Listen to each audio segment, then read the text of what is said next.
You get 24 hours every day just like everyone else. But you waste them, scrolling, procrastinating, and convincing yourself that tomorrow will be different.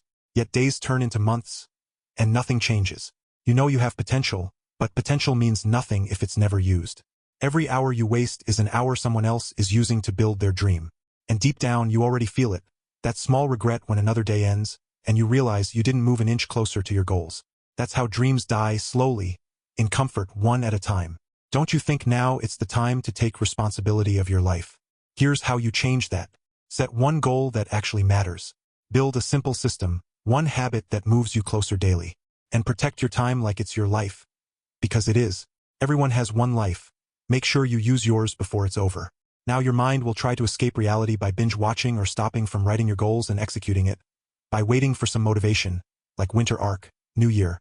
But you should not fall for this trap, and if you want to know why I am saying this, watch my video in which I showed why winter arc and New Year resolution are waste of time and what to do instead of it. Watch this.